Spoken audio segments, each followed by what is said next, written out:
Selamat pagi, anak bapak semua, salam sehat dan tetap semangat. Nah, pada hari ini kita memasuki pembelajaran sejarah Indonesia. Nah, materi pembelajaran kita adalah membangun jati diri dan roh keindonesiaan atau nasionalisme. Nah, apa tujuan pembelajaran kita? Tujuan pembelajaran kita adalah setelah mempelajari ini, kita mengetahui, kita memahami bagaimana membangun jati diri bangsa sehingga menjadi roh keindonesiaan atau menjadi cinta atau rasa nasionalisme terhadap bangsa dan negara.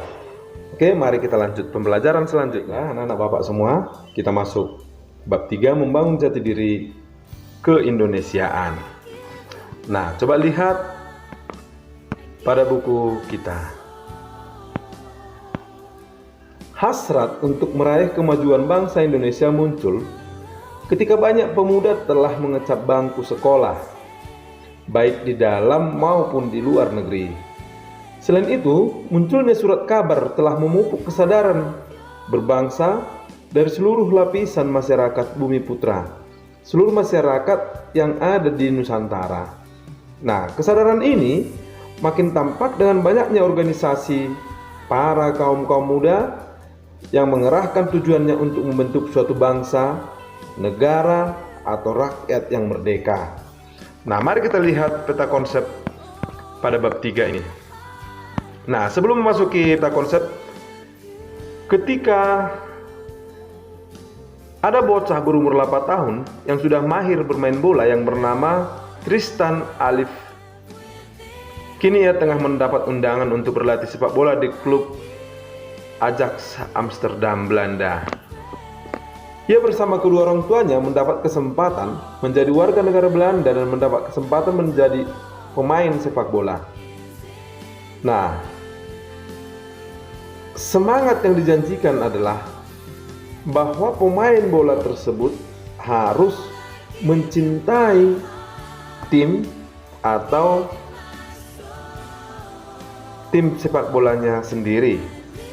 Nah, bagaimana caranya mencintai? Berarti bermain dengan serius untuk meraih kemenangan. Oke, mari kita lihat konsep kita.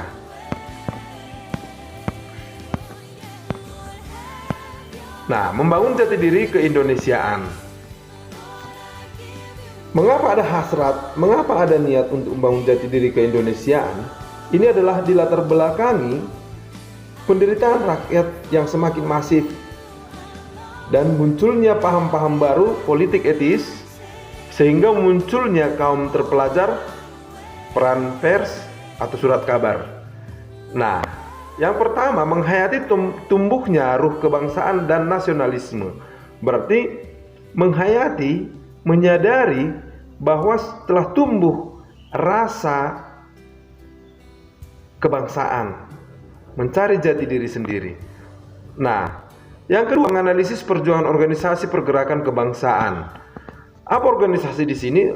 Banyaknya organisasi-organisasi pemuda yang ingin memerdekakan atau yang ingin menjadi sebuah warga atau bangsa yang merdeka. Nah, dan terbentuknya organisasi pemuda di berbagai daerah.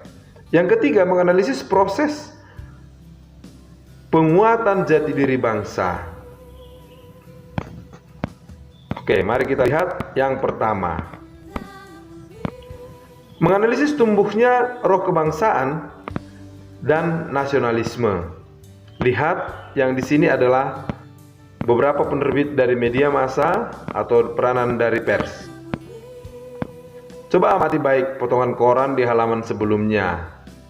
Nah, ini boleh kamu renungkan sendiri. Apakah yang terlintas dalam pikiran kamu tentang koran yang terbit pada masa Hindia Belanda? Bahasa apakah digunakan dalam koran itu? Oke, yang pertama kita memahami politik etis. Memasuki abad ke-20, kebijakan pemerintah kolonial Belanda mendorong untuk menguasai seluruh wilayah Nusantara.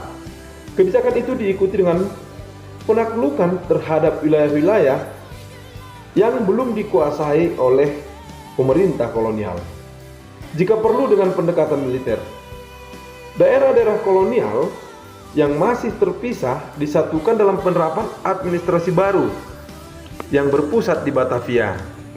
Nah, yang disatukan dalam penerapan pemerintahan kolonial. Kebijakan ini ditetapkan untuk mengambil posisi penting dari pemimpin daerah ke tangan Belanda. Maksudnya, pemimpin-pemimpin daerah harus bertanggung jawab kepada pemerintahan kolonial. Nah, sistem ini memisahkan pemimpin pribumi dari akar hubungan tradisional dengan rakyatnya. Mereka kemudian dijadikan pegawai dalam birokrasi kolonial. Sementara itu, pemerintah kolonial menerapkan kebijakan ekonomi yang berbasis pada sistem kapitalisme. Barat melalui komersialisasi, sistem moneter, dan komoditas barang. Sistem itu didukung dengan kebijakan pajak tanah dan perkebunan sehingga sampai kepada perindustrian. Nah, coba kamu amati gambar ini. Ini menunjukkan bahwa anak-anak bangsa Indonesia telah mengalami pendidikan pada masa kolonial Hindia Belanda. Nah, anak-anak Bapak semuanya, nanti kamu baca semua buku kamu tentang memahami atau tumbuhnya rasa nasionalisme dan roh kebangsaan. Oke, baik.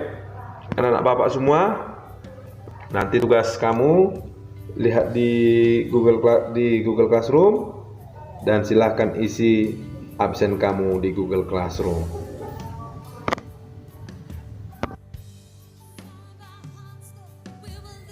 Baik, demikian pertemuan kita pada hari ini. Sampai jumpa pada pertemuan selanjutnya. Salam sehat dan tetap semangat. Sampai jumpa pada pertemuan minggu depan. Demikian dan terima kasih.